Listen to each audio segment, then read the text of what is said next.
c-span.org.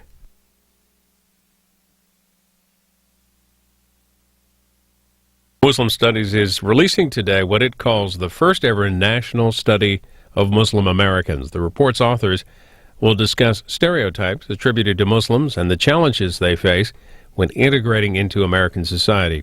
It's being held here at the Museum in Washington and should get underway momentarily, live here on C-SPAN 2.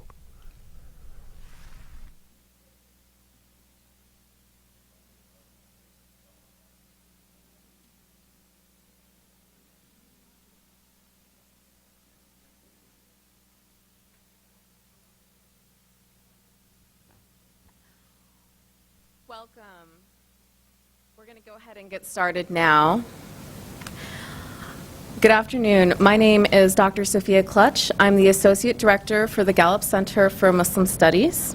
I am pleased to be here today and to introduce the Gallup Center for Muslim Studies. The center is dedicated to offering nonpartisan, data-driven research and advice on the diversity and complexity of Muslim views around the world. In the first ever nationally representative study of a randomly selected sample of Muslim Americans, we are proud to bring you this work, and it's actually our first work of studying Muslims here within America. Like all of our research, the study of Muslim American community is ongoing. The Muslim Americans: A National Portrait is meant as a functional document to highlight Muslim American ethnic, economic, and political diversity and set the stage for future research. We would like to recognize the Muslim West Facts Project for supporting the dissemination of Gallup's independent research, including this report. The Muslim West Facts Project is a non-for-profit partnership between Gallup and the Coexist Foundation, a UK-based charity focused on engaging engaging the Abrahamic faiths around the world, specifically for our work focusing on Muslims and the West. We are very pleased today to have Nicola Hewitt. Would you mind standing quickly? Nicola is a special representative of the Coexist Foundation, and she will be available to field questions related to Coexist and the Muslim West Facts Project following today's presentation. We would also like to take an opportunity to thank the many people who helped make today's report possible. We want to thank the Muslim American thought leaders who provided their insights to a question: what is the most important thing for Muslim American communities to do in the next 5 to 10 years? These responses are woven throughout the report and truly provide a full scope as to the picture of Muslim Americans today. We'd like to thank our analysts and editors, our senior scientists, and our Muslim West Facts partners who have all helped to pull this report together. We are truly thrilled today to be launching this first ever nationally representative study of Muslim Americans. With that, I would like to begin our presentation. The presentation, we ask that you hold questions until the end, where we will provide ample time for question and answer. And we will go ahead and start with a discussion of the methodology of the report, which I will do. So that you understand where the data is coming from, there are two primary sources. One is the Gallup World Poll. The Gallup World Poll surveys 1,000 respondents in each of 140 countries around the world annually. This data is used in the global context chapter of the report. This is a small subset of the report. The rest of the report is focusing on the Muslim American sample, which is pulled from the Gallup Daily Tracking Survey. The Gallup Daily Tracking Survey has within it this component of Gallup Healthways Index. The Gallup Healthways Index allows us to look and measure well-being, which is central to our work here within this report. The Gallup Daily Tracking Survey is using 1,000 respondents daily here in the U.S. It is through these 1,000 daily respondents, starting in January of 2008 and going until November of 2008, that we used to pull the sample for this study. To give you a little more information about this Gallup Daily Tracking Poll, I'd like to talk to you about the modes we use to collect the data. We use both landline telephones and cellular phones, and this is a key component to our data, as 14% of the sample that you look at in the report is of cell phone only households, a population that is often missed in using regular landline phones. The study is representative of the entire United States. I wanted to draw your attention here to a number that may or may not be difficult to see from back there. The total number of interviews that were included for the study were 319,751. That was across the entire United States. From that total number, we pulled a sample of 946 self-identified Muslims. So within the questionnaire, at the very end of the questionnaire, we asked individuals to self-identify their religious affiliation. Those who identified themselves as Muslim were included for this report. At this point, I would like to provide the forum to the Executive Director of the Center for Muslim Studies and the Director of the Muslim West Facts Project, Dalia Mogahed, who will describe the results. Thank you. And thank you for braving this weather to be here with us today. As someone who grew up in Wisconsin, we call these flurries. President Barack Obama became the first president ever to, in an inaugural speech, talk about Muslims and Christians, Jews and Hindus being a part of this country and making up its fabric. But who are Muslim Americans and why should we care? What we tried to do in this study is to look at Muslim Americans as Americans first and to collect our sample by talking to so many Americans that we actually get a reliable sample of self-identified Americans or Americans who self-identify as Muslims. And that's what we'd like to present here today. The picture is hopeful, but also filled with many challenges. And so we are very excited to make this a foundational study, and we will continue to study this group into the future.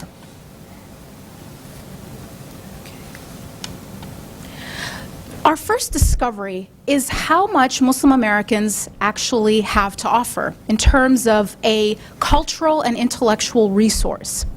So the first thing is their cultural diversity within their community. This first graph is the racial makeup of Muslim Americans. As you can see, the largest group is African Americans at 35%. And it's about evenly split between white and Asian Muslims, with the remainder as Latino and other, which don't identify with one specific race. So Muslim Americans are the only religious community that does not have a majority race. Whereas if you look at the other religious communities in America, Protestant, Catholic, Mormon, and Jewish, the majority of them, of course, are white. The second piece around this resource is youth. Muslim Americans have the largest percent of young people of any religious community, where 35% or more are between the ages of 18 and 29. And in fact, another 37 are in the second age group. So the majority of Muslim Americans are below the age of 44.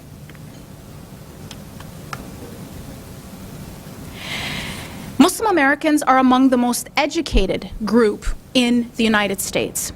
So if you look at the percentage of people in each community that have a college education, 40% of Muslim Americans either have a college or postgraduate degree, which is higher than the general public at 29%.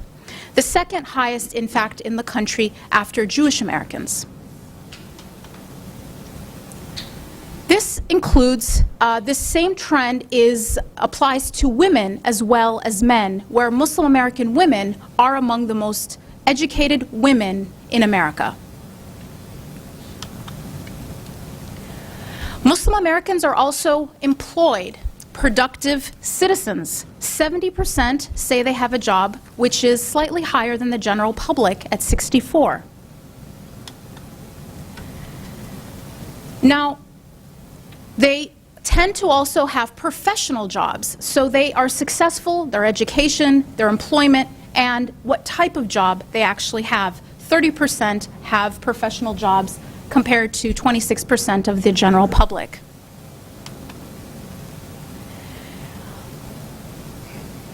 Muslim Americans are entrepreneurial. So they are slightly more likely than other religious communities to be self-employed. Those of the religious communities that are not working, of that group that is not employed, Muslim Americans are the most likely to be students. So they are either working or in school, and much more likely to be in one of those two categories than any other religious community. They are also a giving community, of course, partially because of the religious mandate in Islam to give charity, so they contribute to civic organizations. Interestingly, despite their religious background, they are very diverse in their political views. So 38% of Muslim Americans call themselves moderate, where roughly the remainder are split between liberal and conservative views. Interestingly, after Jews, Muslim Americans are the most likely to call themselves liberal. Now, despite this resource and all of this good news that Muslim Americans are offering in terms of their intellectual, really a brain trust for the country in terms of productivity and education, what are the challenges that we're still finding among Muslim Americans? The first is that despite high levels of education, they are less likely to be classified as thriving. Now, we classify people as thriving using two questions. One is how people assess their lives today, and two is how they assess their lives or project their life to be in 5 years. And we find that despite the high levels of education and employment, Muslim Americans as a group are less likely to classify as thriving. This is especially acute among young people. So what we find in the data is that young people have what we call a youth bonus, meaning they are more likely to be classified as thriving than their elders. This youth bonus is missing for Muslim Americans, and so they have a significant difference between them and their age peers in other religious communities. So here we have Muslim Americans compared to communities from other American faith communities between the ages of 18 and 29, whereas 40% of Muslim Americans between the age of 18 and 29 are classified as thriving. This compared to 61% of Protestants and 53% of the general public. They're also more likely, or less likely rather, to be registered to vote. And so political participation is lower among Muslim Americans, which presents another challenge, especially to reap the benefits of this cultural resource for our country. Muslim Americans are also slightly less likely to identify with a specific political party. So whereas 49% say they're Democrats and only 8% call themselves Republican, closest other group to that trend is, of course, Jewish Americans.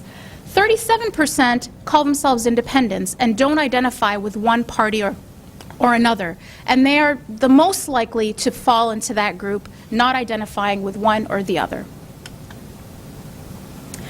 Another challenge Muslim Americans face is their diversity includes income disparity. So there is a wide range of income among the Muslim American community. If you see here, Asian Americans, Asian Muslim Americans, 44% of them fall into the upper income bracket. This compares to only 17% of Muslim African Americans. So this presents another challenge for Muslim Americans, is their income disparity, and which also includes class disparity. But despite these challenges, what the data really shows is a uniquely American experience among Muslim Americans, starting, in fact, with this disparity that we find. Because what we find here is that Muslim Americans reflect the race-based income disparity of America as a whole. So what you are looking at here is a comparison of the different racial groups within the Muslim American community compared to their racial peers in the American fabric. So Asian Americans look very similar to Asian Muslim Americans. African Americans look very similar to Muslim African Americans, and so on, with few exceptions. And so some of the struggles that Muslim Americans are facing are in fact a reflection of some of the struggles America faces as a whole. Muslim Americans, despite having differences along race and class lines, do have much that they do agree on, in fact, across race lines. One is religious adherence.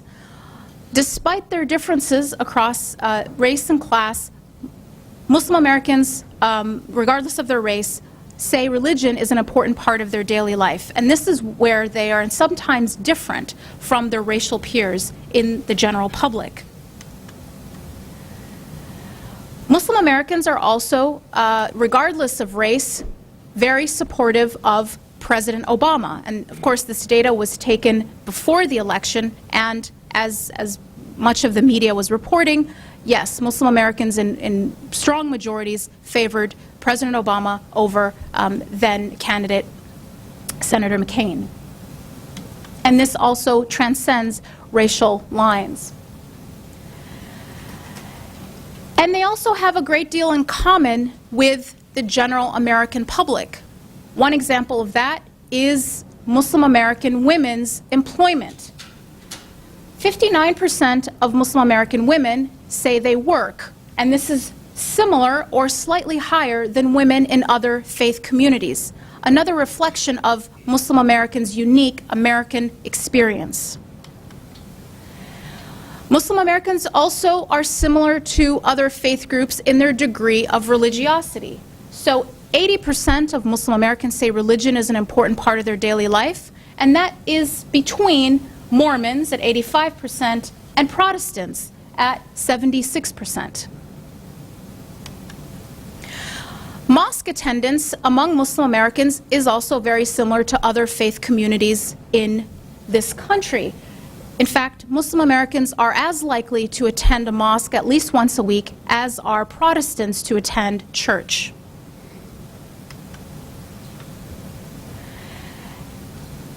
Another interesting trend that we discovered is that Muslim American women are as likely as Muslim American men to attend a mosque once a week.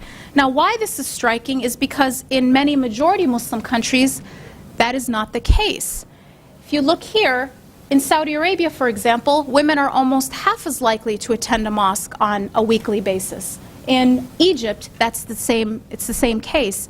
In the United States, they are equally likely to attend a mosque on a regular basis, reflecting the trend in America as a whole. Now, this is especially important for the Muslim American community.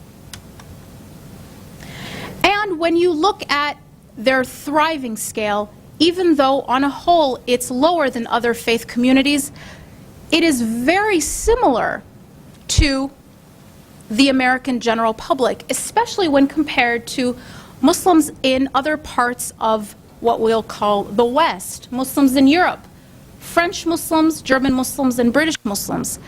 Whereas 41% of Muslim Americans classify as thriving, that number for British Muslims is only 7. So Muslim Americans reflect the wider public in their assessment of their lives.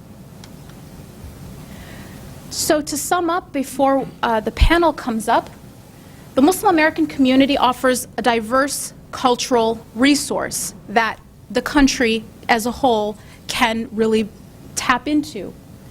But lower political participation and emotional well-being remain obstacles to reaping the full benefit of this resource.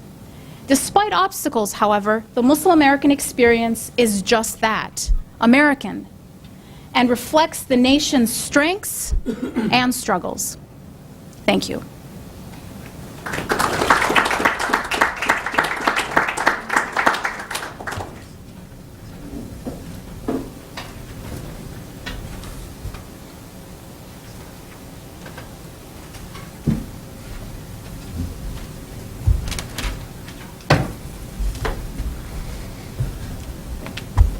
I would like to take the opportunity to introduce two senior analysts from the Gallup Center for Muslim Studies, Ahmed Younis and Magali Rheault.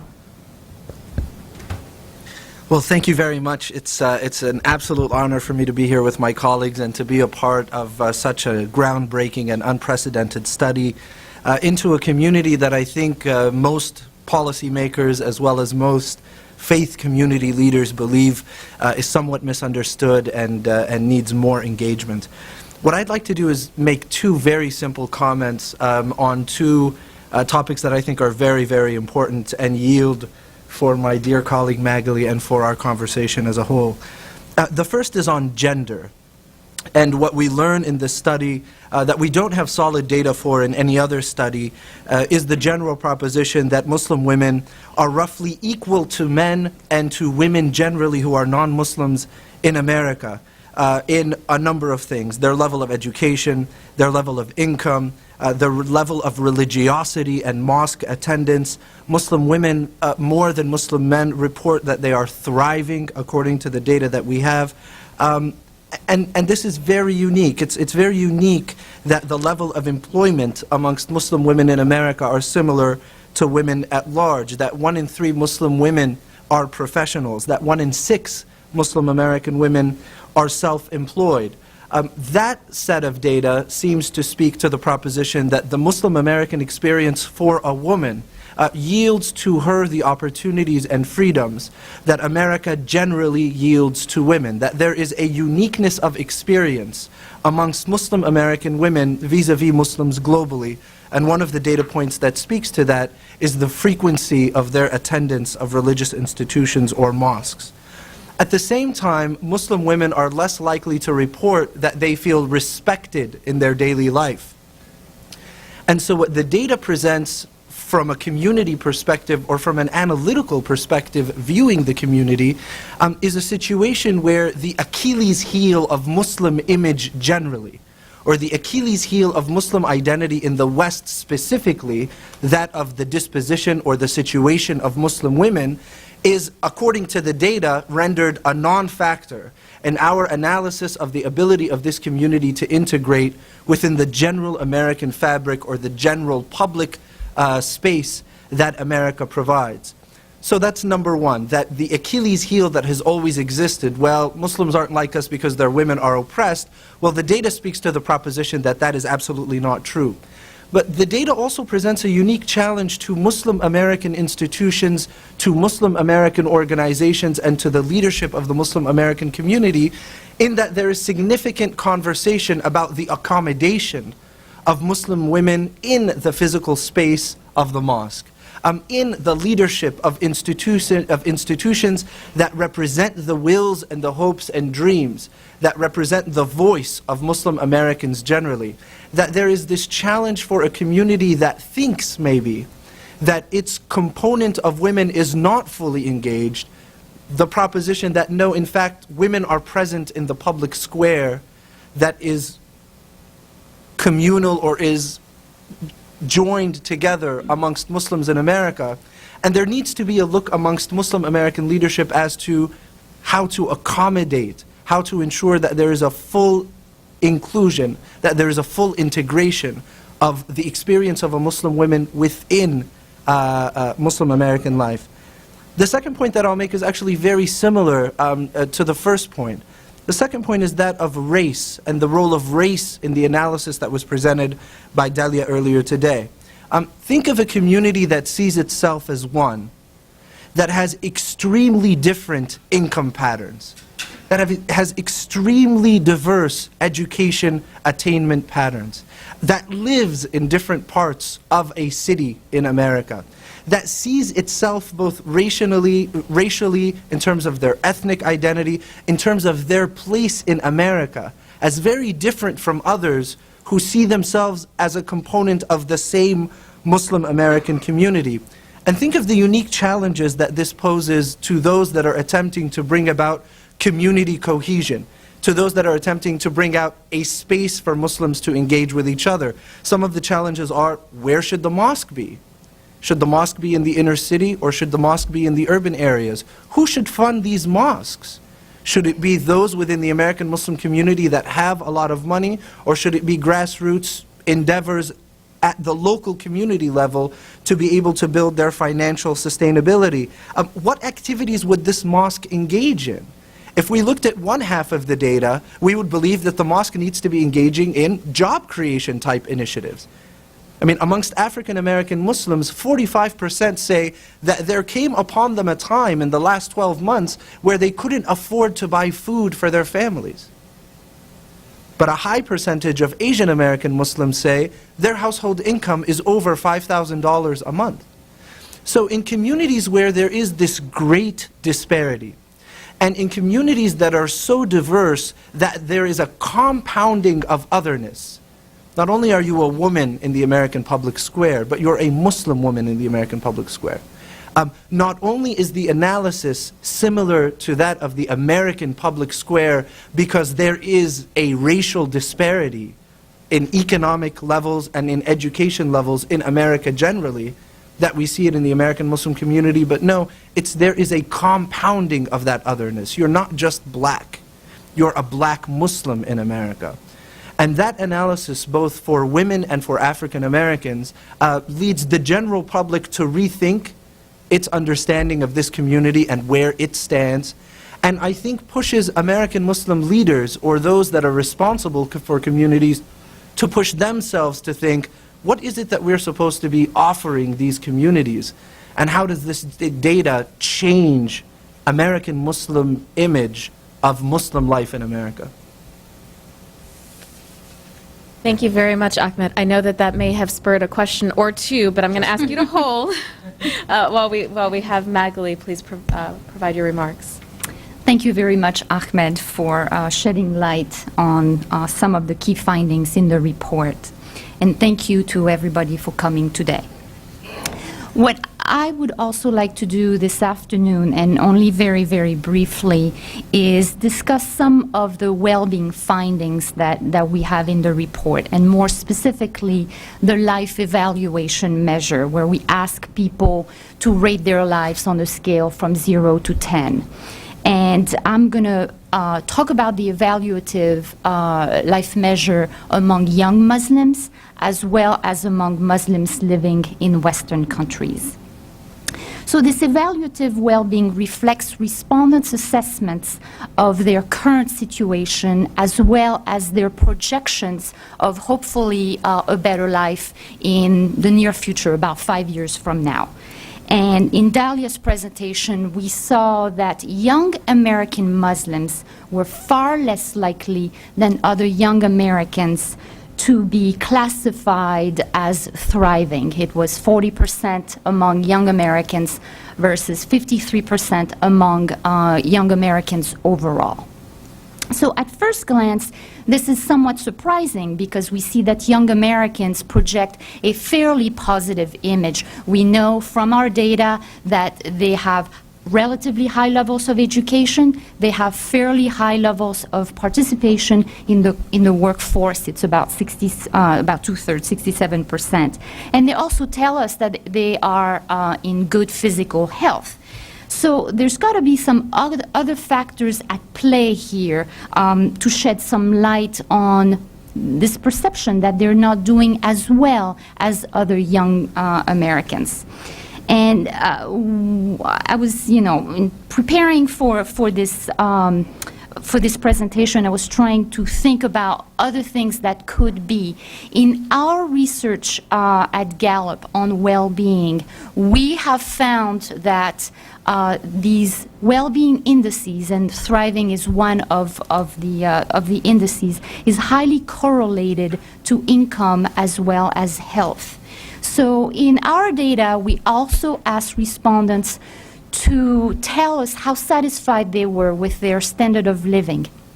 And among young Muslims, you do see that they're satisfied, but they're not as satisfied as other young Americans with respect to their standard of living. Another question related to standard of living is about how respondents think it's going. Is it likely to get better? Is it likely to get worse? And you see in the data that young Muslims appear to be less optimistic. I mean, it's very striking in the data that they're less optimistic than other young Americans. So maybe we can say that Muslim youth already have all the necessary ingredients to lead productive and fulfilling lives in America. But ultimately, we as a center, we're going to have to do more research to really delve into these lower levels of thriving. What Dalia had mentioned, the lack of youth bonus. You don't see that youth bonus among young Muslims. You see it in all the other religious groups where young people are far more likely to be thriving than their elders, but somehow you don't see this among young Muslims. So that's, looking at the personal economic aspects, looking at other aspects of well-being like experience well-being, sadness, happiness, joy, anger, and so forth that we can look into, but this is definitely something that we need to look further into. The other topic that I would like to talk about this afternoon, and this is related to Muslims in the global context. Our poll findings have shown that Muslim Americans look more like Americans than they do to Muslims in other Western countries, or even to Muslims in predominantly Muslim nations. And on the issue of evaluative well-being, Muslim Americans and the general U.S. public are roughly equally likely to be classified as thriving in life. It's just as a quick reminder, it's 41% among Muslim Americans versus 46% among the general public. Now, some might say that in among Western nations, Muslims would also be doing as well as Muslim Americans because they are immigrant populations, and usually immigrant populations tend to be highly motivated to succeed. But as we saw earlier in the presentation, poll findings, especially from France and the United Kingdom, reveal a very, very different picture. In France, for example, less than a quarter of French Muslims are classified as thriving, and among British Muslims, it's 7%. So it's a very different picture from what their counterparts in America. So there may be some ways to shed light on this here, and one of them would be to look at participation in the workforce, or lack thereof. That may explain why you have these differences, pretty striking differences among Muslims living in Western countries. So, for example, Muslim Americans are far more likely than their counterparts in France and the UK to be working, 70% in the United States. Only 45% of French Muslims say they work, and it's 38% among British Muslims. So that's fairly low. But other factors such as lower levels of education, lower household incomes among some European Muslims may be at play here as well. And so if you're looking at this in the context of integration, maybe successful integration of Muslims in the West appear to be highly dependent on a country's economic opportunities. So in other words, the integration debate should be framed more in terms of job creation rather than religion. And in early May, we will be releasing key findings about European Muslims. Thank you.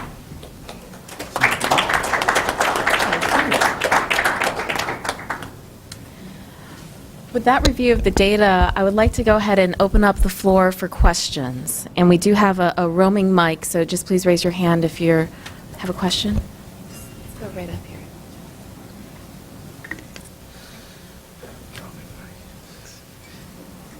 I'd like to commend your team for bringing to light this very important information and to start a conversation, which will obviously be going on for many years. I'm struck by the fact that in the general society at large, there is a lot of misinformation that equates Arabs and Muslims. But in this national portrait, Arabs are actually absent from the analysis because they don't neatly fit into the racial categories that are asked. So I would like to know if you have speculation from your reading of the data about Arab Muslim America, how far off the general impression is, or how you see the general feeling in the air in America from your analysis of the news coverage, etc., with the data you've read, and what you think, if anything at all, can be learned about Arab Muslim America from the study. And the second group, which I find absent from this stage of the analysis, is the community of converts to Islam, which again widely are regarded as the fastest growing religious community in America, but I'm not sure based on what data. So I wondered if you found any information about that in your reading as well. Thank you. Well, I'll start and then have others chime in. The racial categories that we asked are, of course, the ones that we ask all of Americans, which don't include Arab as a category. In the official government categorization of Arabs, they actually fall under white. So the 25% white Muslims are most likely largely Arab Muslims, because we do know that there are, of course, Bosnian Muslims who would be white, but those are a smaller percentage than Arab Muslims, and there aren't very many, European Muslim Americans in terms of white converts. So the 25% that are white are most likely represent the Arab community. There's also this other group that we want to explore called other, that don't want to put themselves in any category, and that made up actually a quarter of our sample. So those two categories are ones that we want to look at. As far as the converts could be in several categories, but two that are largely children of converts or converts themselves are the African American community as well as the Latino community, which we, of course, discovered as 1% of the Muslim American community.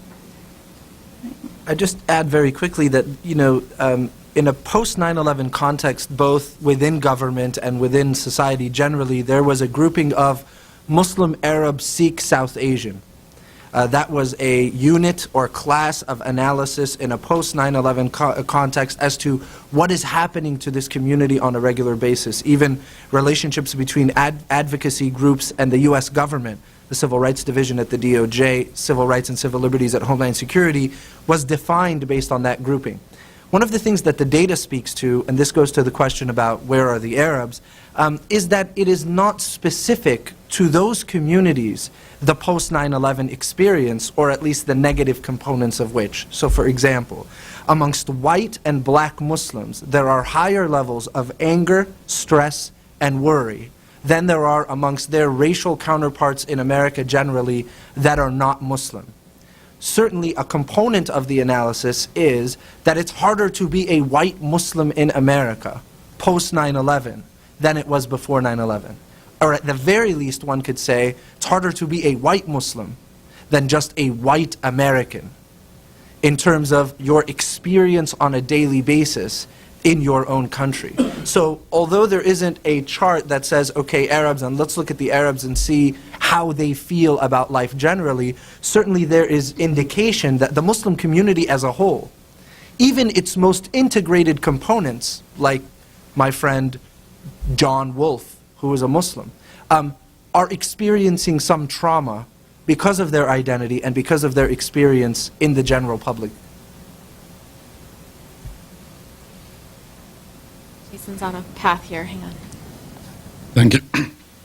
Thank you very much, an excellent presentation.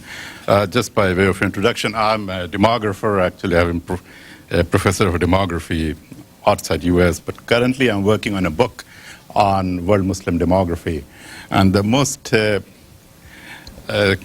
concern I have that perhaps with the exception of US, we have data on number of Muslims all over the world, including next door Canada and UK, which started asking this question in their previous censuses started in 1990s or 80s. And we have very good estimate of number of Muslims in France, Germany, most of the European countries, except US. I have looked at the Pew survey, which gives a number, about 3 million, although there are problems with the methodology of how they reach the number. But there are estimates available, 4.7 million to 5 million. And I was reading an article by the former Lieutenant Governor of Colorado that there are 10 million Muslims in the US. He wrote recently a piece. So that's a problem. And fortunately or unfortunately, you didn't put that number here in the report because you had a small sample like Pew did, and you cannot project from that sample the number. What perhaps would have helped if you had the ethnic origin of the, not ethnic, the origin, national origin of the respondents. Because the US Census goes into very detail, giving them 2-3 choices that identify your ethnicity. One can do that where people have come from, or like even the second or third generation Americans can be identified there, whether they're Arabs or rather Egyptians or Jordanian or Pakistani or Indian or what have you. So that would have been helpful. I didn't hear that. Did you ask the national origin? Let me allow Dalia to field both of those. But before points. I do that, a very, very quick comment on the on youth. It's very interesting that they are reporting less thriving. It could be due to perhaps cultural conflict because they're mostly second-generation Americans. Their parents are coming from, in most cases, about 2/3 coming from a foreign culture or foreign country. Or it could be due to post-9/11 trauma of some kind they have gone through, which my generation didn't. I came here in 1970, and I've lived here for many years. When I was a young man, very few people knew what a Muslim is. Yeah. And that has changed now. Thank you very much. Thank you. Well, your first question was, did we ask about national origin? And the answer is no. Remember that this sample was derived from a very large sample of American households where we did 1,000 a night over close to a year. And so that wasn't a question that we asked all Americans, so we didn't ask national origin of Muslim Americans. That's a question that we could consider asking as we do further study on Muslim Americans in the future. The thing about youth, I think, is very interesting, because if you look at the age range, 18 to 29, those people were 12 to 21 8 years ago. And what that means is that they went through a very turbulent 8 years right at a very important part of their lives. They came of age and became adults and entered the working world at a time when they went from being invisible to the most interesting minority in America in a somewhat of a negative way. And so they went from being an anonymous sort of group to being in a limelight in the midst of a country trying to defend itself, trying to secure itself against terrorism, 2 wars involving Muslim-majority countries. And I think that entire experience does affect how they feel about their lives, especially because of the stage of their life that they were in when all of this was happening.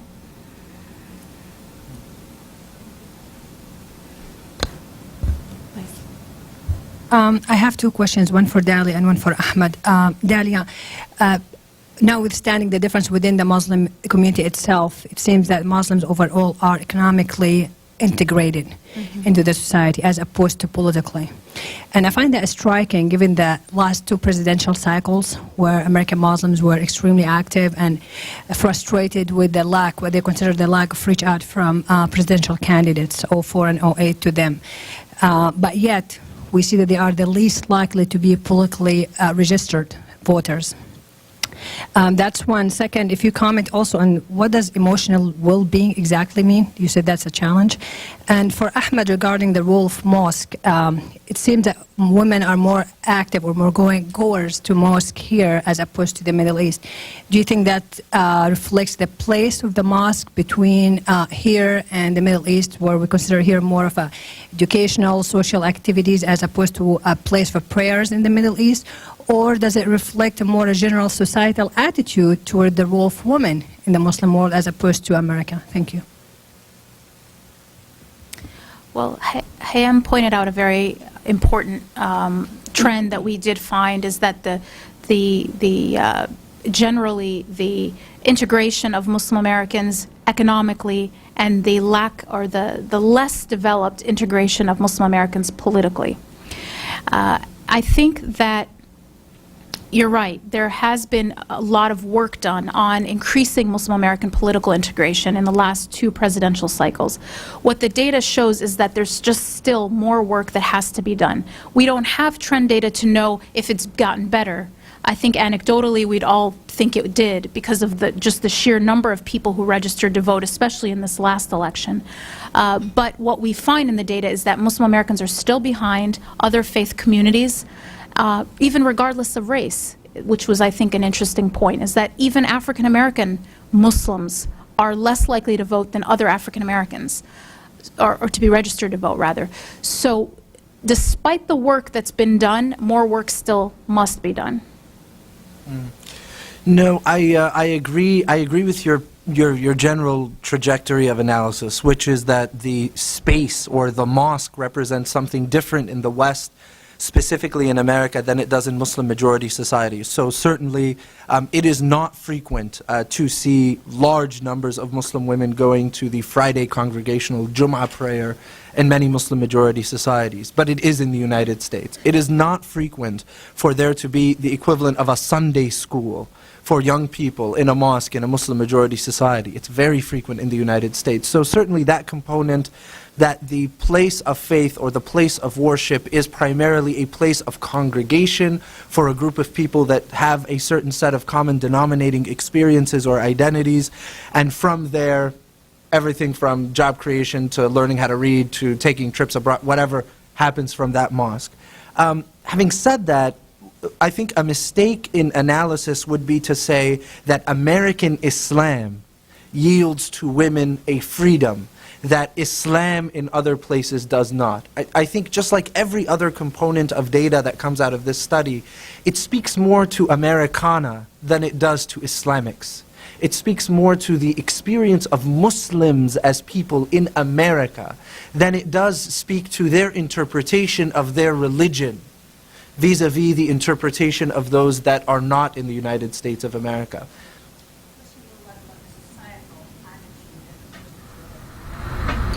Yeah.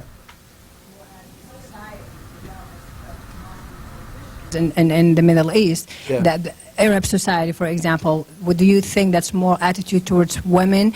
And I'm not saying that this demeaning, as opposed to a mosque is a place for public, prayers. A women are not necessarily encouraged to go to public places as opposed to do the worship at home. Yeah. Regardless of Islam. Yeah.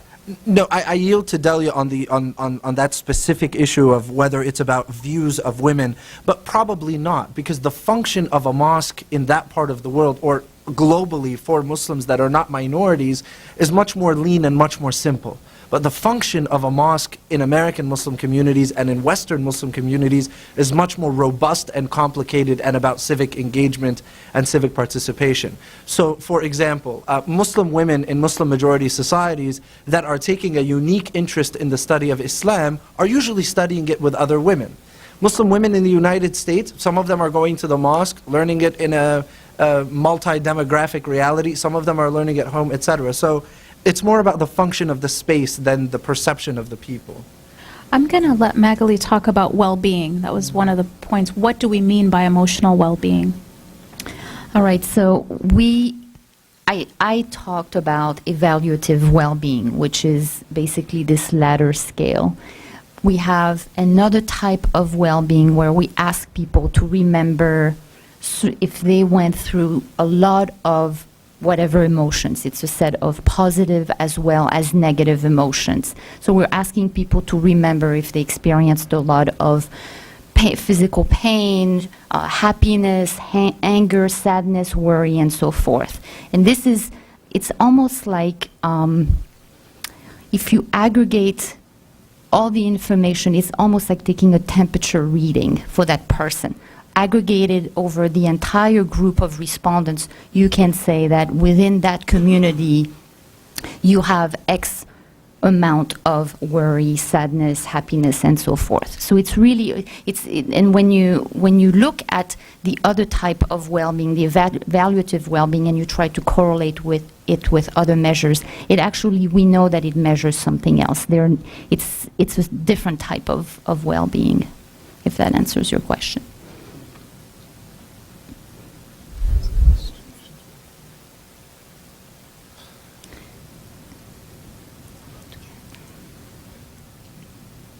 We're going to start sharing diversity on the other side of the room.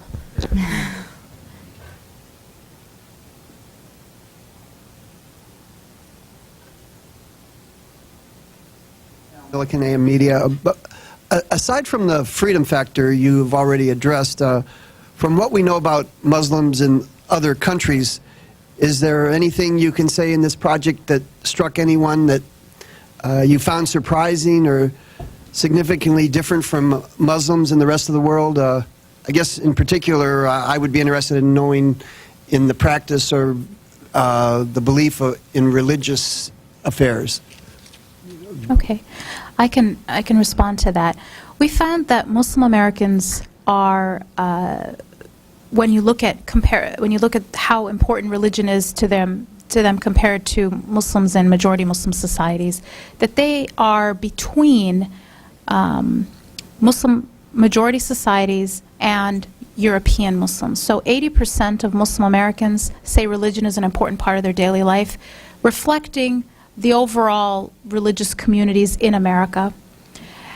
And that's about in the middle between what you find in Muslim majority countries, which is usually in the 90s, and what you find among Muslims in Europe, which is in the 60s and in the 70s. So Muslim Americans are actually in the middle between European Muslims and Muslim majority societies.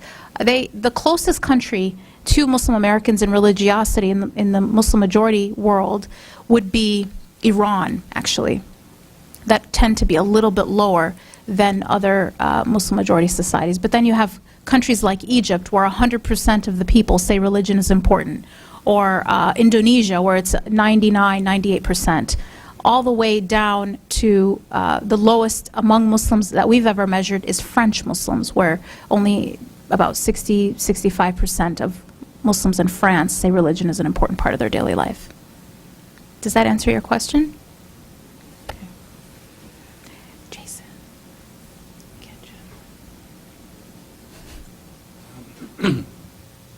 Hello. I had two quick questions. One thing is I noticed that you interviewed in Spanish, and that made me wonder if you've discovered some kind of lost tribe of people that are Mexican-American Muslims. Yes, we did. 1% of Muslim Americans are Latino. Yeah. And they actually, you have to talk to them in Spanish? Not necessarily. We offered both. Can you make any remarks about patriotism? I was just wondering, Americans get kind of caught up on that, but it seems like blacks, Mexican Americans, and whites, everybody there, that's a big part of the fabric here. And I think that when journalists and Americans, they look at Muslim Americans, there's one about are they patriotic? But then, and if they are or aren't, how do you think they differ from patriotism of in Britain, Germany, or France? Just any remarks you can. Thank you.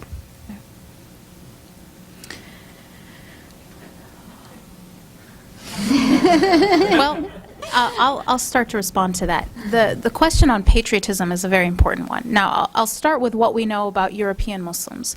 What we found in Europe the last time, this was in late 2006, is that Muslims in London, Paris, and Berlin were as likely, if not more likely, than the general public to say they identified strongly with their country, meaning that their country of residence. So British Muslims are actually slightly more likely than the general British public to say they identify strongly with Britain. We have not asked that exact question of Muslim Americans. Anecdotally, though, we do expect that it would even be higher. And the reason I would say that is for several things. First of all, Muslim Americans are more economically integrated than Muslims in Britain. Muslim Americans evaluate their life more positively, much more positively, and actually reflect the general public in America than do British Muslims, where only 7% are considered thriving. Muslim Americans are professionals. Their experience in America compared to Muslim experience in Britain is much more positive in terms of just their standard of living. So we don't have an answer for how patriotic, but we do know how patriotic Muslims in Europe are, and it's actually, they identify very strongly with their country, and we expect Muslim Americans to even be higher. Well, we didn't ask, that's a good question. The question is more than religion. We didn't ask the two as a choice between religion or country. What we did is we asked people to rate how strongly they identified with their country and how strongly they identified with their religion, and found that Muslims identify strongly with both. They identify strongly with their country and they identify strongly with their religion, and a strong identification with their religion did not correlate with a lower identification with their country. So we found that they were not competing identities. Let me add to that, Dalia. Basically, what we've seen in Europe is that Muslims seem to have a very rich, multidimensional identity where they can associate their identity marker as religion is very strong, but they also associate very strongly with country. When you compare that to the general public in those three countries, UK, France, and Germany, that picture of identity changes because for the general public, identity seems to be unidimensional. That was the main difference between general public in Europe and those Muslim communities. I just want to say on behalf of those of us that grew up Muslim in Los Angeles, they were not a lost tribe. We knew that Latinos have been Muslim for a long time, or else I can't go back home and then it doesn't work. On the question of patriotism, just one step removed from the response we just had, part of a patriotic experience or part of patriotism is to be on the frequency of the whole, is to be in tune with the general public. And the data that we have for American Muslims and their perception of economics in America today, their perception of healthcare, their perception or their experience in levels of education, in household income, the overwhelming support for a movement for change. I'm not saying it's more patriotic to vote for Obama than other, but to be in tune with, to be a part of a trajectory that's moving in a specific direction is a litmus for patriotism. Young Muslims growing up, they were told, or they still are told, the Muslim American identity is the proposition that there is no dissonance or friction between the founding principles of Islam and the founding principles of America. That's great in principle form. But once the data speaks to an actual similarity of experience between Muslim Americans and Americans who are not Muslims, the more we know it's one narrative. And if there's one thing, one statement that this report makes and that the data makes, it is Muslim Americans reflect America. In their successes, they reflect the successes of the American project. In their challenges, they reflect the disparities in the American experience. And attempting to remedy or bring this dream to the population as a whole will necessarily require addressing certain components of the Muslim American community and bringing them to the American dream.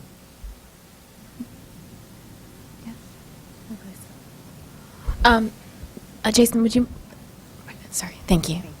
Hi, Adele Banks of Religion News Service. I had a couple questions relating to sort of the methodology. I want to make sure I understand this. That basically you looked at some 300,000 households, but culled from that 946 Muslims who said the things that you found in this report. Is that correct? We talked to more than 300,000 Americans, and then found the people who self-identified as Muslims.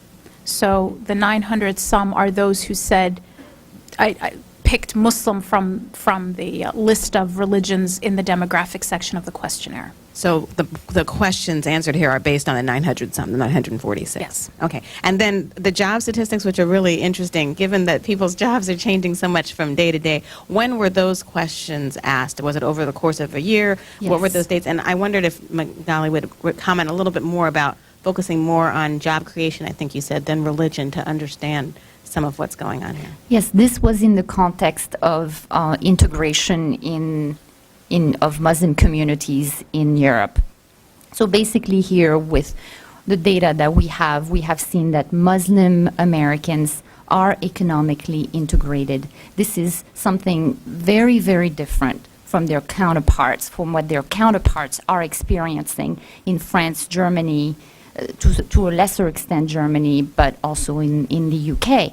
So having the ability to provide opportunities for people, economic opportunities, so that they can be fully engaged in the society that they live in, that they are no longer marginalized, that they can be productive members of their society, that they can then they have the money to provide for themselves, to provide for their families, to be engaged politically as well. So that is something that, looking at the European countries, we'll have to take some closer looks and moving away from a debate, an integration debate that focuses on religion beliefs, signs of piousness, and talking about putting the real issues on the table, which are about providing people with economic opportunities.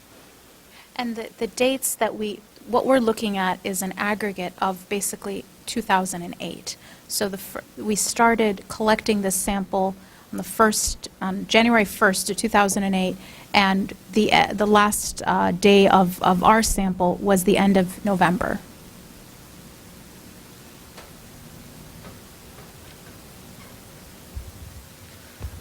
The perception that Muslims are not peaceful, they are terrorists and extremists and things like that. So what the American Muslims are thinking about this perception, and is there any question in this report for this? We didn't ask specifically about those types of questions. Again, this is information that we pulled from a survey of Americans, and since that question wasn't asked of all Americans, we're not looking at it for Muslim Americans, just because of the nature of our methodology. But we have looked at this question, of course, worldwide, and what we find is that Muslims globally are at least as likely as the American public to unequivocally reject attacks on civilians by individuals or the military.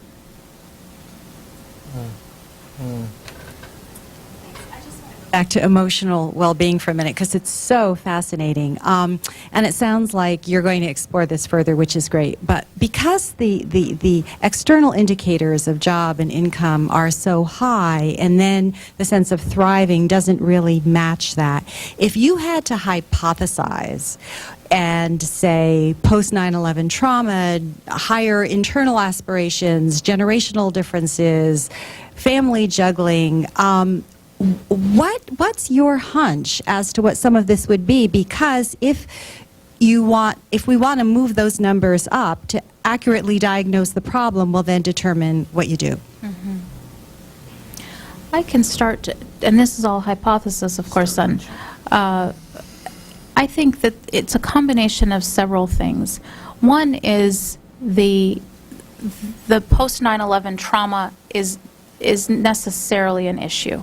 I think it would be very hard to say that has no effect, of course, because the community has gone through a very turbulent 8 years. We also find that in just American views of Muslims, the American public, Muslims are the most negatively viewed religious community in the country. We find that only about 35% of Americans say they harbor no prejudice against Muslims, whereas 19% say they harbor a great deal of prejudice, and that's identified prejudice. That's reported prejudice. So, and that doesn't compare to any other community in terms of self-reported prejudice and negative views of a community. So to say that aspect has no effect, of course, would be unrealistic. But other things also have possible contributions. One question we found that I thought was interesting is that Muslims in America were less likely to say that they had a social net, a social safety net. So the question is, do you have friends or family that you could go to if you if you were in need? And they were less likely to say that they did than other communities. Now, there are several reasons for that. One is that large percentages of Muslim Americans are immigrants, and so they might not have all their family here in this country. They're actually in another country, and so that presents less of a social network or less of a social safety net. The other possibility is of the Muslim Americans who are indigenous, African Americans, for example, they might be the only Muslims in their family. And that might present a challenge for them to be able to rely on an extended family. So that's one thing that we would like to explore further. So I think that a lot of different factors play into this, and it would be hard to identify which one is strongest, and that's why we do plan on exploring this in much more depth in future studies.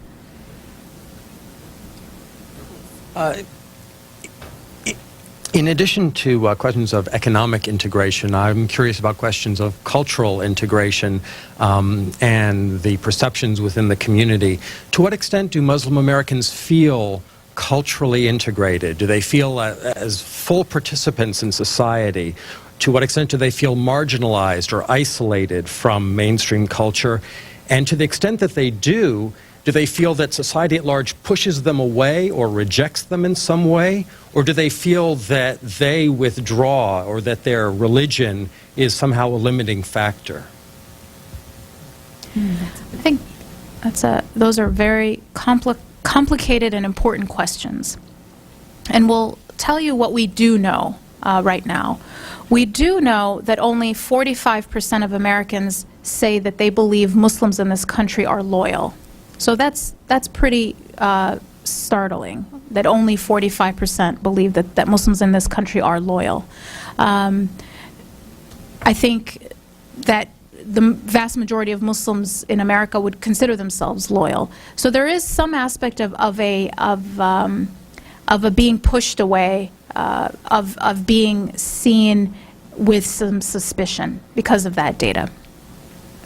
At the same time, we find that while Muslim Americans donate to charity and are a giving community, so are participating in a civic society in that way, they're less likely than other faith communities, but pretty much on par with the general public in their volunteer activity. So there is some work that has to be done by the community in also getting involved in civic society in this country. So it's probably a little bit of both and a bit of a cycle as well.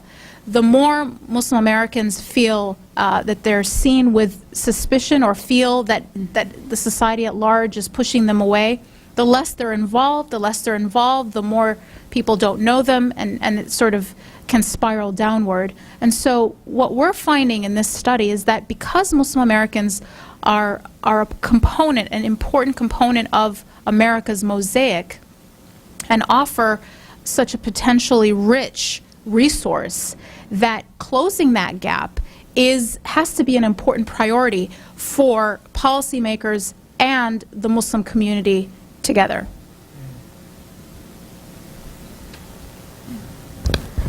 Please, go ahead.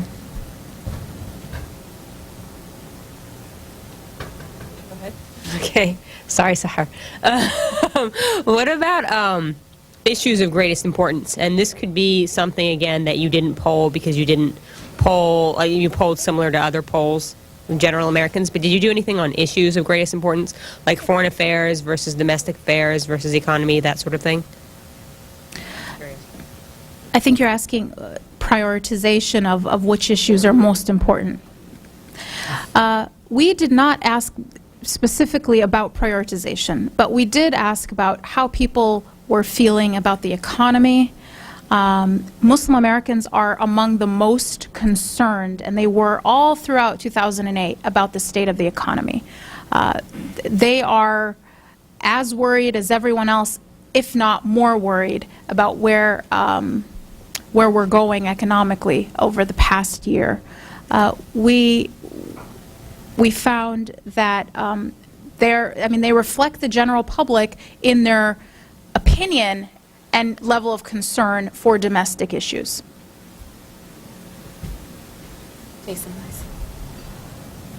I wanted to ask about the interesting disparity that you found between the high degree of economic integration, yet the relatively low degree of political integration, or perhaps participation is a more accurate term.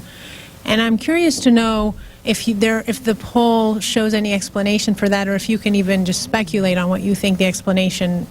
For example, is it that many of the groups are relatively new immigrants, and with that comes a certain life cycle with regard to becoming politically integrated in their new home, wherever that may be, or that they're slow to mobilize politically within their respective communities, or that they haven't been as receptive to the get out the vote campaigns that have affected presumably every community.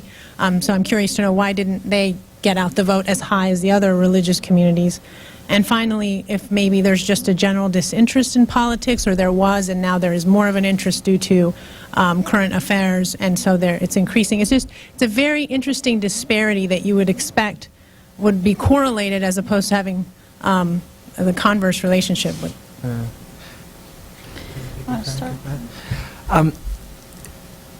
It's no different than general American history in modern times. I mean, there is no group of Americans that has ever politically integrated before they became of substance financially, economically, and in the societies within which they live. I mean, American politics by nature requires for you to be someone in your community, you to have the tools and the knowledge to organize the people around you in your community, to articulate some sort of a perspective, to have a cohesion in articulating that perspective to the rest of society, to engage policymakers, to engage NGOs and influential institutions generally. So it's not unique to Muslims. I mean, political integration is what comes last. It has always been what comes last in the integration experience of any new American community. That includes Catholic Americans, that includes Italian Americans, etc. The other thing that I would say very quickly, and it ties back to the previous two questions, when we ask Muslims all around the world, what's the number one thing that you care about? The answer is jobs. When we ask people around the world, what's the number one thing you care about? The answer is jobs. The only way there would be interest in things that are not specific to the reality that people live is if there's some sort of a culture conflict or culture clash between Muslim identity and American life generally. That would be the only explanation for the primary concern to not be a job, or to not be just following the regular flow of Maslow's hierarchy of needs. But when we ask Muslims around the world, what do you admire most about the West? They say technological advancement, and they say freedom, democracy, and participatory government. When we ask Americans the same question, they say the same things: freedom, democracy, and participatory government, and technological advancement. So that speaks to the proposition that, leaving Muslims here alone for a second, Muslims globally, their primary admiration of the United States has to do with these very core, granular, tangible things that bring a society forward.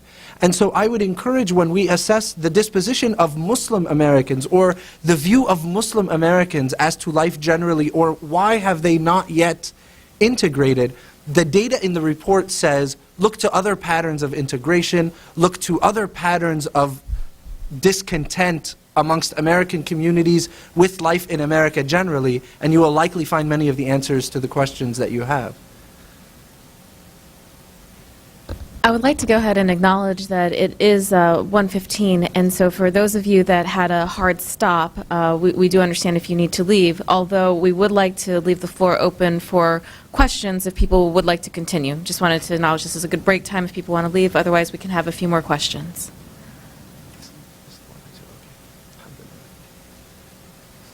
I scared almost everyone away. Hang on a second. Jason, can you please? I'd like to come back to, thanks a lot for allowing me a second time. First about your sample. My question relates to that whether it was only U.S. citizens or non-citizens as well. It's just national households. So it would be a national snapshot of people living here. Yeah, because the reason I asked that question, because many of them would be non-citizens, and that's why they are perhaps not registered to vote. Yeah. But that's one. No, you're absolutely right. That's one aspect of it. Okay. But we do think from other studies that the vast majority are actual citizens. Right. But but that would lower the voting registration. Absolutely. The second question relates to, perhaps I can get my answer about the number of Muslims. You have a huge number of over 300,000 households where you visited. Could you work out what percentage of the your respondents reported themselves as Muslims? Well, I think it would probably be in the 900 and some from 300,000 is something like 0.4. Now, it's 0.4%. No, out of the largest sample, the frame, there are 300,000 plus. Right. That's what. Households did you interview? I think if you're asking what percentage of our entire sample self-identified as Muslims, right. Is that correct? Right. Is it 0.4? Yeah, 0.4% is the number. If you just take a straight percentage, so that's what we found. That's what you get when you divide those two numbers. I would caution, yes, 0.4. I would caution against, and this is the whole idea of why we didn't offer a number for how many Muslims there are in America.